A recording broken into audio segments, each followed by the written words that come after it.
Hello दोस्तों, कैसे हो आप सभी। आई होप आप सभी बहुत अच्छे होंगे। तो जैसा कि मैंने अपने लास्ट वीडियो में बताया था कि अब हम लोग एक डेली टास्क प्रोग्राम स्टार्ट करने वाले हैं एसएससी जेई 2025 के लिए, जिसमें मैं आपको रोज़ डेली टास्क दूंगा जिसको आपको कंप्लीट करना रहेगा। तो उसी रिगार्डिंग ये वीडियो है और इसमें मैं आपको अगले 3 दिन का यानी कि आज, कल और परसों यानी कि 3 दिन का जो है डेली टास्क देने वाला हूँ जिसको आपको कंप्लीट करना है। तो इस वीडियो में मैं आपको टास्क बताऊँगा, उसके बाद मैं आपको बताऊँगा वो सोर्सेस क्या रहेंगे जिनसे आपको पढ़ना है, और उसके साथ साथ मैं आपको बताऊँगा कि आपका जो डेली प्रोग्रेस रिपोर्ट है यानी कि आपका डीपीआर है वो आप किस तरह से डालेंगे, कहाँ डालेंगे। तो बेसिकली वीडियो बहुत इंपॉर्टेंट होने वाली है। और जैसा कि आप सभी को पता है कि 4 महीने बचे हुए हैं हमारे पास एसएससी जेई के प्री के एग्ज़ाम के लिए। तो इन 4 महीनों को हमें जो है बेस्ट से बेस्ट वे में यूटिलाइज़ करना है, जिससे कि हमें जो है एक बेहतर रिज़ल्ट मिल सके। ठीक है, क्योंकि सिलेक्शन का तो कोई प्रॉमिस नहीं कर सकता, बट बेटर परफॉर्मेंस का प्रॉमिस मैं ज़रूर कर सकता हूँ। और इन 120 दिन को आप मुझे दीजिए, मुझे अथॉरिटी दीजिए, और मैं ये प्रॉमिस करता हूँ कि इन 120 दिनों को मैं इस तरह से यूटिलाइज़ कराऊँगा आपसे कि आप जब पीछे मुड़कर देखेंगे तो आपको खुद ही आप सरप्राइज़ हो जाएंगे कि मैं इतना कैसे मतलब बेहतर बन गया। ठीक है, तो बेसिकली वीडियो बहुत इंपॉर्टेंट है। मेक श्योर करें कि वीडियो में एंड तक बने रहें। जो दोस्त नए हैं वो चैनल को सब्सक्राइब कर लें, वीडियो को लाइक कर लें, और जो दोस्त पहले से टिके हुए हैं मतलब हमें जानते हैं उनको तो पता ही होगा। वीडियो शुरू करने से पहले एक छोटा सा इंट्रोडक्शन। हेलो गाइस, मेरा नाम बजरंगी गुप्ता है और मैंने एसएससी जेई 2024 में 77th रैंक हासिल किया है सिविल इंजीनियरिंग से। इसके अलावा मैंने इसरो टेक्निकल असिस्टेंट और सेल ओसीटीटी जैसे पीएसयू के एग्ज़ाम्स को भी क्रैक कर रखा है। इसके अलावा हम लोग लास्ट ईयर से यानी कि पिछले साल से यूट्यूब पर सिविल इंजीनियरिंग एस्पिरेंट्स के लिए गाइडेंस प्रोग्राम चलाते रहते हैं। तो आप मेक श्योर करें कि आप हमारे चैनल से जुड़ें, जिससे कि आप भी हमारे साथ जुड़कर अपने परफॉर्मेंस को बेहतर कर सकते हैं और साथ ही साथ अपने कैरियर को और बेटर वे में एग्जीक्यूट कर सकते हैं। तो चलिए वीडियो को शुरू करते हैं। तो इस वीडियो के बारे में मैं थोड़ा सा आपको पहले इंट्रो देता हूँ कि डेली टास्क किस तरह से होगा, क्योंकि आज ये पहला दिन है तो ये वीडियो थोड़ी सी लेट भी जा रही होगी मे बी। तो उसके लिए अपॉलॉजीज़। और इस वीडियो में मैं आपको पहले समझा देता हूँ कि कैसे कैसे आपको क्या क्या चीज़ें रहेंगी, सोर्सेज क्या रहेंगे, एंड देन मैं आपको डेली टास्क दूंगा। ठीक है, तो सबसे पहले अगर मैं बात करूं तो आपको मैं ये टास्क इस तरह से दे रहा हूं, मैं ये मान के चल रहा हूं कि आप जो है पूरी तरह से फुल प्रिपरेशन कर रहे हैं। क्योंकि ऑब्वियसली अगर आपको 4 महीने बचे हैं और 4 महीने में आपको बहुत सारी चीज़ें करनी है, 4 महीने में आपको नोट्स पूरे पढ़ने हैं अच्छी तरह से। मैं मान के चल रहा हूँ कि आप बिगिनर हैं। ठीक है, आपको नोट्स पढ़ने हैं, उनको रिवाइज करना है, एंड देन आपको प्रैक्टिस करना है, एंड देन आपको जो है टेस्ट देने हैं, एंड देन आपको फिर से रिवाइज करना है, क्योंकि आपने जो प्रैक्टिस किया, जो टेस्ट दिया, उसमें जो गलतियाँ निकलेंगी उनके अकॉर्डिंगली। ठीक है, तो ये सब चीज़ें करना है। तो मैं मान के चल रहा हूँ कि आप फुल टाइम प्रिपरेशन करते हो, स्टूडेंट हो, और आप जो है दिन के कम से कम 8 घंटे तो दे ही सकते हो। ठीक है, और अगर बात करें तो हम लोग जो है पैरेलली सब्जेक्ट्स लेके चलेंगे, 2 सब्जेक्ट्स को पैरेलली लेके चलेंगे। एक जो सब्जेक्ट होगा वो न्यूमेरिकल एंड टफ होगा थोड़ा सा, और एक जो होगा वो थियोरेटिकल एंड ईजी होगा, ताकि जो है कॉम्बिनेशन मतलब प्रोपोर्शन जो है वो इक्वल बना रहे। सोर्सेज की बात करूं तो बेसिकली मैं नोट्स का प्रिपरेशन कर रहा हूं, नोट्स मैं गैदर कर रहा हूं। जब वो एक बार हो जाएंगे तो मैं उनको उनके लिए जो भी प्लान किया है मैं वो आपको बताऊंगा। ठीक है, नोट्स अभी आप फ़िलहाल अपने नोट्स यूज़ कर सकते हो, आपके पास मतलब मैं ये मान के चलता हूँ कि आपके पास बेसिक नोट्स होंगे। ठीक है, तो आप उन नोट्स को यूटिलाइज़ करेंगे। ठीक है, अपने अपने नोट्स यूटिलाइज़ करेंगे, क्योंकि नोट्स का कोई ये बहुत बड़ा इशू नहीं है। आफ्टर ऑल सिविल इंजीनियरिंग है, सिविल इंजीनियरिंग चेंज नहीं हो जाएगा। ठीक है, जो चीज़ें ब्रिक्स के, अगर ब्रिक आप पढ़ रहे हो तो ब्रिक इसमें भी वही चीज़ है, उसमें भी वही चीज़ है। बस थोड़ा सा डिफरेंस ये होता है कि लिखने का तरीका और समझने के तरीके में थोड़ा सा डिफरेंस आता है। वो मतलब पर्सन टू पर्सन वेरी करता रहता है, तो उसकी कोई बहुत बड़ी बात नहीं है। बेसिकली आपके पास फिलहाल जो नोट्स हैं आप वो यूटिलाइज़ कर सकते हैं, बेसिक नोट्स। इसके अलावा बूस्टर या स्कैनर का भी यूज़ कर सकते हैं आप, बट मैं ये रिकमेंड करता हूँ कि ये आप पहले अपने नोट से पढ़ें। जब मैं रिवीजन के लिए कहूँगा देन आप बूस्टर या स्कैनर का यूज़ करेंगे। अगर आपके पास फिलहाल में नोट्स नहीं है तो आप बूस्टर एंड स्कैनर का यूज़ कर सकते हैं। प्रैक्टिस बुक की बात करूँ तो आप या तो YCT ए ही ले लें, या फिर आप फिंगरप्रिंट जो आई है यूथ कंपटीशन टाइम की नई वाली वो ले सकते हैं। अगर आपके पास पहले से कोई प्रैक्टिस बुक है देन आप उसको यूज़ कर सकते हैं। अगर बहुत पुरानी है तो मैं कहूँगा तब मत करना, नई वाली ले लेना, क्योंकि ज़्यादा पुराने में मतलब बेटर नहीं है उसको यूज़ करना, क्योंकि ट्रेंड हमेशा चेंज होता रहता है और पुराने क्वेश्चन से आपको उतना बेनिफिट नहीं मिलेगा। क्योंकि टाइम अगर आप दे रहे हो तो आप मेक श्योर करें कि आप टाइम उस तरीके से दें और इस वे में दें कि जो है आपको मैक्सिमम आउटपुट मिल सके। अगर आप कहीं इनपुट दे रहे हैं तो चीज़ें आपकी फ्रूटफुल हों। ठीक है, मैं ये चाहता हूँ। तो YCTA या फिंगरप्रिंट आप यूज़ कर सकते हैं, या फिर कोई लेटेस्ट में अगर आपके पास प्रैक्टिस बुक है तो वो करें। इसके बाद हम लोग टेक्स्ट बुक का यूज़ करेंगे। आई होप कि आपके पास सभी के पास टेक्स्ट बुक का सब्सक्रिप्शन होगा, मतलब पास प्रो होगा, ठीक है, सब्सक्रिप्शन नहीं, पास प्रो। तो आपको वहाँ से आपको जो है टेस्ट देने होंगे। तो चलिए, ये हार्ड सोर्सेस मैंने आपको बता दिए, और मैंने आपको बता दिया कि आपको मतलब दिन का कितना देना है टाइम। अब मैं आपको डे 1 का टास्क देता हूँ, जो कि आज का टास्क रहेगा आपका, ठीक है। तो आज के टास्क में आपका जो है, सबसे पहले मैं स्टार्ट कर रहा हूँ building material and construction BMC, क्योंकि ये सब्जेक्ट ऐसा है जो आपके बेस को फॉर्म करेगा, ठीक है, आपको फाउंडेशन प्रोवाइड करेगा। और इसके बाद में आपको दूंगा सॉइल मैकेनिक्स, यानी कि सॉइल मैकेनिक्स और BMC, ये दो सब्जेक्ट्स हम लोग पैरेलली लेकर चलेंगे, पढ़ेंगे। BMC की अगर बात करूँ तो BMC में आपको सबसे पहला चैप्टर ब्रिक आज पढ़ के ख़त्म करना है, ठीक है। और आपको पढ़ना इस तरह से है कि आप पढ़ते जाइए एंड अंडरलाइन करते जाइए, ठीक है। आप पढ़ रहे हो एंड अंडरलाइन कर रहे हो जो भी वो इंपॉर्टेंट पॉइंट्स जो आपको फील हो रहे हैं कि हाँ ठीक है, ये जो है इंपॉर्टेंट पॉइंट, ये मतलब अगर लेट्स से आपने कोई टेबल पढ़ लिया, ठीक है, फिर आपने कोई कंपोनेंट पढ़ा और लगा कि हाँ ये चीज़ बहुत इंपॉर्टेंट फील हो रही है मुझे, तो वो चीज़ आप वहाँ पे अंडरलाइन कर लो या फिर हाईलाइट कर लो। या फिर कोई ऐसी डाटा आ गई जो, या फिर कोई ऐसा चीज़ आ गया जो आपको लगता है कि ये इंपॉर्टेंट है, तो वो आप जो है फिलहाल के लिए अंडरलाइन कर लें, ठीक है, फिर हाईलाइट कर लें। ये मैं इसलिए कह रहा हूँ क्योंकि ये बाद में चल के रिवीजन पर्पज़ के लिए बहुत ईजी होने वाला है, ठीक है। क्योंकि हर बार पूरा नोट्स लेकर के पोथा जो कहते हैं ना, हमारे यहाँ जो कहते हैं पूरा पोथा लेके नहीं बैठना होता है, ठीक है। आप अगर इतनी मोटी नोट्स है, इतनी मोटी और इतनी मोटी नोट्स आप हर बार पढ़ रहे हैं, तो वो मैं कहूँगा कि इफेक्टिव वे नहीं है, ठीक है। आप टाइम वेस्ट कर रहे हो। आप एक बार में पढ़ा, आपने एक बार में पढ़ा, हाईलाइट किया और इतने मोटे किताब को आपने रिड्यूस करके, ठीक है, साइज़ को इतना कर दिया, ठीक है। फिर आपने पढ़ा, फिर आप और एक्सपर्टीज़ आए, फिर आपने उसको और थोड़ा सा रिड्यूस कर दिया। इस तरह से करते करते चीज़ें जो है आपकी इफेक्टिव वे में प्रोसीड करेंगी। तो फिलहाल आपको स्टिक नहीं होकर रहना है, ठीक है। ये नहीं कि ब्रिक लेके एकदम स्टिक हो गए, क्योंकि और भी चीज़ें पढ़नी होती हैं। तो ब्रिक पढ़ा, कुछ समझ में आया, कुछ समझ में नहीं भी आएगा, ऐसा भी हो सकता है बिगिनर्स को, तो वो आपको फ़िलहाल के लिए बस उनको पढ़ के और आगे बढ़ जाना है, ठीक है। स्टिक होकर नहीं रहना है। अगर आप एक चीज़ पे स्टिक होकर बैठेंगे तो फिर आप मतलब आप आगे नहीं बढ़ पाएंगे, ठीक है। तो पढ़ के और रीड करके अंडरलाइन करके चल देना है। उसके बाद बात करें सॉइल मैकेनिक्स में, तो सॉइल मैकेनिक्स में आपको पहला चैप्टर इंट्रोडक्शन पढ़ना है, जिसमें आपका फॉर्मेशन ऑफ सॉइल दिया होगा, पीडोजेनेसिस। उसके बाद फिर जो है आपको टाइप्स ऑफ सॉइल दिए होंगे, और वो मतलब उनके जो भी कैरेक्टरिस्टिक्स हैं वो दिए होंगे, वो कैसे फॉर्म होते हैं। तो ये सब चीज़ें जो है आपको पढ़ लेनी है इंट्रोडक्शन ऑफ चैप्टर, मतलब इंट्रोडक्शन ऑफ सॉइल मैकेनिक्स में, ठीक है। और ब्रिक चैप्टर पढ़ लेना है। तो आपको नोट्स में बेसिकली, नोट्स के लिए ब्रिक और सॉइल मैकेनिक्स, सॉरी BMC और सॉइल मैकेनिक्स में ये चैप्टर कंप्लीट करने हैं।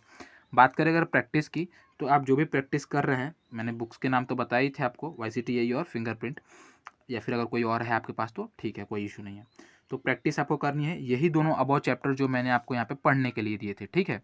तो आपको जो कॉन्सेप्ट है वो और क्लियर हो जाएगा। और जो दोस्त जिनको मैंने बोला ना कि स्टिक होकर नहीं रहना है, इसीलिए बोला आपको यहाँ पे स्टिक होकर नहीं रहना है। जब आप आगे पढ़ लेंगे, कर लेंगे, एंड तब जब आप यहाँ पे आएंगे, जब यहाँ पे आप आएंगे, प्रैक्टिस करेंगे, तो वो चीज़ें आपकी धीरे धीरे क्लियर होती जाएंगी कि अरे ये चीज़ ऐसा कुछ कह रहा था क्या, हाँ अच्छा वो क्वेश्चंस में ऐसे इंप्लीमेंट होता है, अच्छा वो चीज़ यहाँ पे ऐसे इंप्लीमेंट हो रहा है। तो आपका जो है कॉन्सेप्ट और क्लियर होते जाएगा।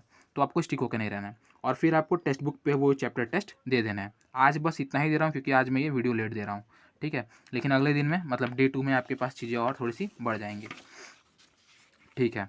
तो अब बात करते हैं डे 2 की, ठीक है।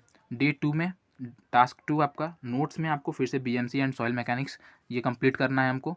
BMC में आपको स्टोन चैप्टर पढ़ना है, एंड जैसा मैंने आपको बताया रीड करना है, अंडरलाइन करना है और आगे बढ़ जाना है। और अंडरलाइन उनको ही करना है जो आपको इंपॉर्टेंट फील हो, यह नहीं कि सब कुछ अंडरलाइन करते जाना है, तो फिर उसका कोई मतलब नहीं रह गया। फिर आपको सॉइल मैकेनिक्स पढ़ना है। सॉइल मैकेनिक्स में आपको इंडेक्स प्रॉपर्टीज़ पढ़नी है, ठीक है। मतलब जो सेकंड चैप्टर है वो आपका इंडेक्स प्रॉपर्टीज़ है।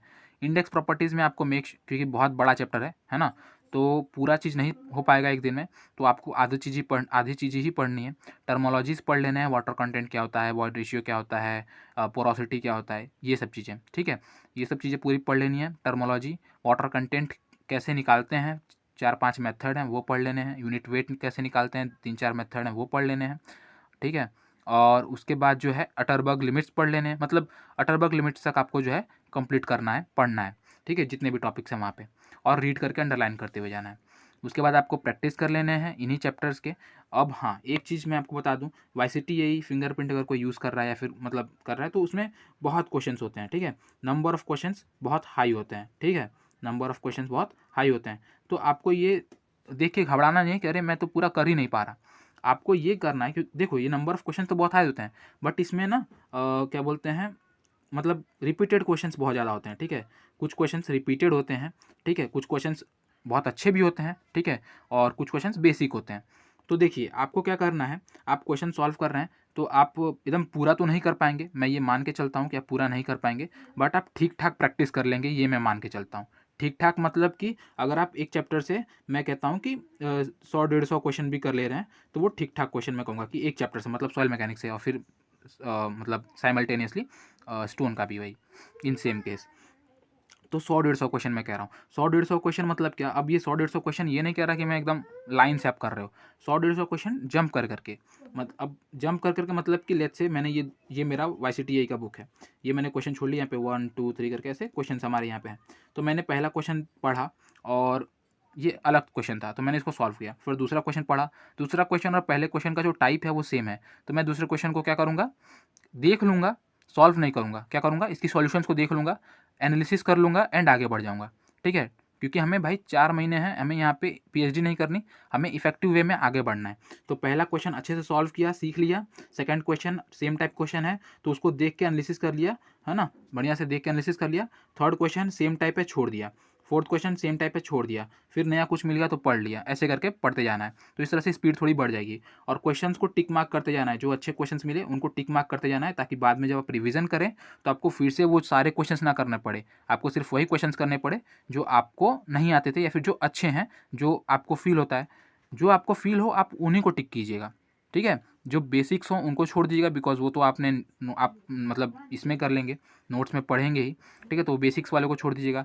और जो ऐसे क्वेश्चंस होंगे जो रिपीटेड होंगे उनको छोड़ दीजिएगा, जो अच्छे वाले होंगे जिनमें आपको लगे कि हाँ इसका डाटा बेटर है, इसमें कुछ कॉन्सेप्ट है, इसमें कुछ अच्छा है जो मुझे सही लगा, तो उनको टिक कर लीजिएगा।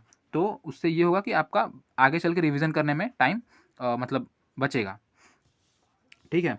तो जो भी करना है सोच समझ के अच्छी तरह से करना है, ठीक है। इसके बाद जीके जी सेम चैप्टर टेस्ट आपको कर लेना है।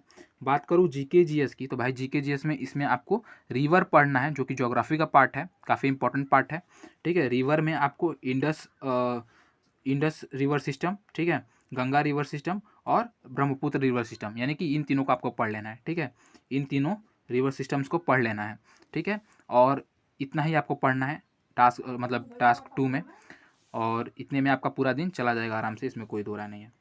फिर डे 3 की बात करें तो डे 3 में आपका टास्क 3 होगा। टास्क 3 में आपको नोट्स में BMC सॉइल मैकेनिक्स, BMC में आपको स्टोन पढ़ लिया, ब्रिक पढ़ लिया, अब आपको सीमेंट पढ़ना है। सीमेंट बहुत बड़ा चैप्टर है ऑब्वियसली, तो आपको जो है मेक श्योर करना है कि आप हाफ चैप्टर जो है कंप्लीट कर लें। हाफ चैप्टर में क्या होगा, हाफ चैप्टर में आपका जो भी आपके कॉन्स्टिट्यूएंट्स हैं वो आ जाएंगे, उनकी प्रॉपर्टीज़ आ जाएंगी, उनके मतलब उनके बढ़ने से क्या होता है, उनके घटने से क्या होता है, ये सारी चीज़ें आ जाएंगी।